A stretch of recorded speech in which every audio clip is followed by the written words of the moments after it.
Hola, mi nombre es Eric y les voy a presentar en este video, este video es para presentar un resumen, una síntesis del libro La Guerra Chichimeca en el periodo de 1550 a 1600 del autor Philip Wayne Powell. Bueno, tenemos como primer punto que para 1531 los españoles ya conocían de la existencia de un extenso territorio entre el reino de Michoacán y la provincia de Pánuco. Bueno, esta tierra era conocida como la tierra de los chichimecas, del Paso y Troncoso. Después tenemos como un punto importante que en 1546 se descubrieron las minas de Zacatecas, que estas estaban en pleno territorio chichimeca, lo que provocó el enfrentamiento entre los chichimecas y los recién avencidados españoles. Después al suroeste teníamos la guerra del Mixtón, que esta permite establecer importantes antecedentes del conflicto chichimeca, una rebelión indígena en la que los hechiceros zacatecos provocaron una exaltación religiosa y bélica en la comarca de Cascán, que ésta se encontraba al norte de Guadalajara. Esta arrojó de ahí a los blancos y soldados indios entre 1541 y 1542. El resultado fue la derrota de los zacatecos y los cascanes, que algunos de ellos, capturados y esclavizados, escaparon después y consiguieron volver a la Gran Chichimeca. La Guerra Chichimeca tuvo su inicio como tal en 1550 y esta es considerada como una de las más importantes o de las más grandes que se tuvo entre los indígenas y los españoles, que comenzó por el ataque de los zacatecos a un convoy de españoles, que casi inmediatamente los guachichiles empezaron a atacar a los extranjeros. Al sur de los guachichiles, los guamares también optaron por la guerra y por obtener su botín. En resumen, durante todo este tiempo los chichimecas se basaron o su objetivo era emboscar y atacar todos los posibles botines españoles que se podían encontrar en el camino sin importar la hora ni la circunstancia. Normalmente los aliados indígenas de los españoles casi siempre eran tarascos, mexicanos, otomíes o cascanes, y estaban dispuestos como los blancos a combatir, esclavizar y matar a los chichimecas. Además del odio ancestral que se les tenía, sentía la atracción de los aleros de grano de cacao, regalos, privilegios y el prestigio de montar a caballo y esgrimir las armas del hombre blanco. Como estos ataques se intensificaban y parecía que no había forma de detenerlos, los indígenas de la zona occidental alrededor de Guadalajara comenzaron de nuevo a rebelarse y volvieron a encender algunos rescoldos de la guerra de Mixtón. Y bueno, los indios pacificados pues pidieron la protección de los españoles. Después tenemos como un punto importante que el virrey Luis de Velasco entre octubre de 1551 y abril de 1553 organizó 3 expediciones para acabar con esta guerra. Comisionó a capitanes que querían la paz, interesados en velar por sus propios intereses. Todos llevaron a sus soldados indígenas, y ni la persuasión benévola ni el castigo pudieron aplacar a los chichimecas, que estaban muy bien plantados en su objetivo y con sus ideales. Entonces, debido a esto, el rey Velasco mandó establecer 2 nuevas poblaciones entre Querétaro y Zacatecas. Todo esto para proteger un poco más el peligroso camino de los ataques chichimecas, y las nuevas poblaciones fueron San Miguel del Grande, que hoy es conocido como San Miguel de Allende, y San Felipe. Al mismo tiempo pues había más asuntos que atormentaban como tal la atención virreinal, porque estalló en ese tiempo la rebelión de Martín Cortés, que era el hijo del conquistador, en contra de la autoridad real y le hizo tambalear peligrosamente. En la década de 1570 se cuestionó por primera vez la moralidad de esta guerra. Escuchaban muchas voces, pero finalmente se llegó a la conclusión que la guerra era justa y obligatoria, pero sin esclavos, para que ésta se pudiera llevar a cabo. De esta manera, los dominicos fueron los únicos en sostener que los españoles eran invasores y agresores de la Gran Chichimeca.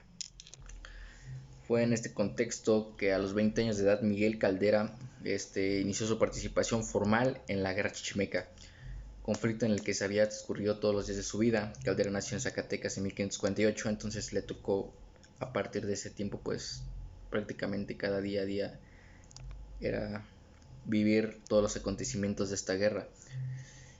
Y bueno, su madre murió cuando él era muy pequeño y prácticamente quedó bajo la custodia de los franciscanos en el convento de Zacatecas. Miguel Caldera nació en la época que se estaban descubriendo y abriendo las primeras vetas ricas en las sierras de Zacatecas, cuando los descubridores, incluso que su padre formaba parte de ellos, apenas podían subsistir con las más burdas chozas.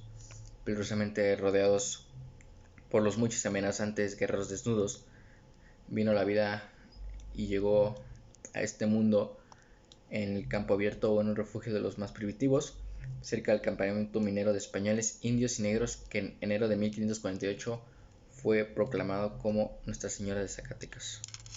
Y bueno, formalmente la ciudad de Zacatecas fue fundada el 20 de enero de 1548, cuando los 4 famosos descubridores se reunieron allí por primera vez. 3 eran vascos: Tolosa, Diego de Ibarra y Cristóbal de Oñate, y un castellano, Baltasar Termiño de Bañuelos.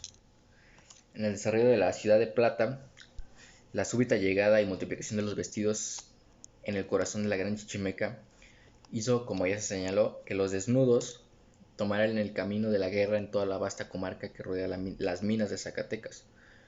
Así, pues bueno, se estalló un tipo de guerra característico del Nuevo Mundo, desconocido para los españoles, así como la gran variedad de pueblos indígenas sedentarios que por entonces estaba llegando a la zona de caza y a las guerras como tal chichimecas.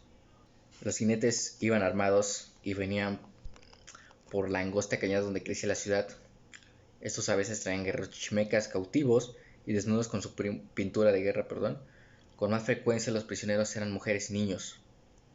Todos eran vendidos como esclavos.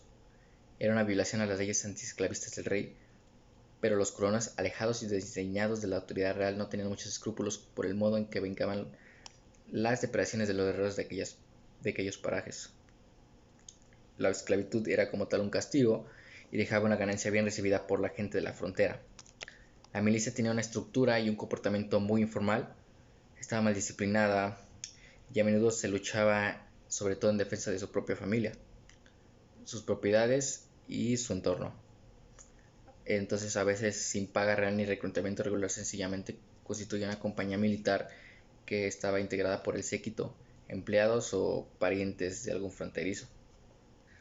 Cuando Miguel Caldera cumplió o llegó a la edad de 20 años, pues la guerra chichimeca seguía con mucha intensidad y seguía dificultando mucho la búsqueda de plata y el trabajo en las minas.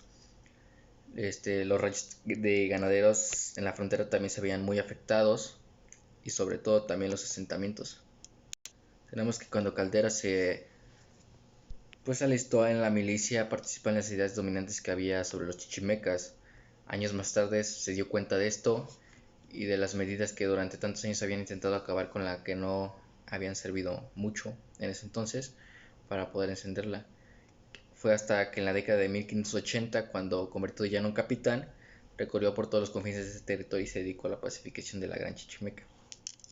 En este periodo también, con el pulso del virrey, para lograr una fuerza combatiente capaz de vencer a los chichimecas, surgió una nueva forma de organización militar: compañías más numerosas a las órdenes de capitanes, más presidios y mejor guarnecidos, más generales y más capitanes también.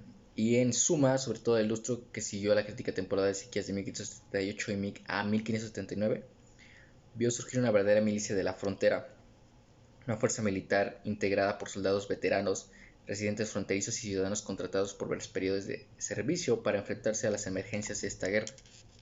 Otro punto importante: en el año de 1585 Miguel Caldera inició la campaña en la Sierra Occidental, en la zona Nayarita, y estableció con los coras las primeras alianzas, que serían el principio de la paz. Se dio cuenta que de la diplomacia usada en Occidente también podía resultarse en el este, con los huachichiles de la nación de su madre. Desde distintos puntos, los capitanes Rodrigo del Río de Loza y Juan Morlete apoyaron y siguieron la política de Caldera para pacificar a los indígenas.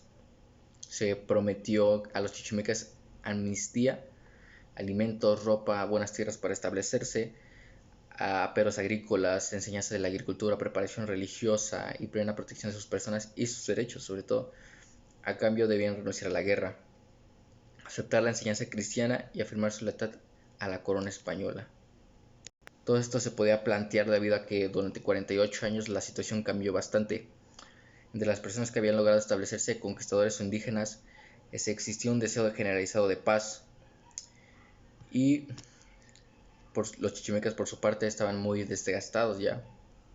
Habían aprendido a vestirse, pero no sabían fabricar sus propias ropas, y su vida nómada les impedía tener un sustento pues firme o muy seguro, así que las ropas y los alimentos se convirtieron en la base de la negociación. Esta guerra, que se prolongaba cada vez más, era también un intercambio violentísimo entre dos formas de vida distintas y en muchos sentidos hasta opuestas. Pero tenemos que en 1590 el virrey Luis de Velasco, hijo, nombró como cabeza de la nueva estrategia de paz en la Chichimeca a Miguel Caldera. Y bueno, la pacificación fue muy lenta y muy complicada, sobre todo por las negociaciones que se mantenían. Así que Mezquitic y Tequisquiapan, que eran dos de los centros guachichiles más importantes, habían iniciado las negociaciones para que la paz por fin pudiera llegar a estas instancias de la guerra chichimeca.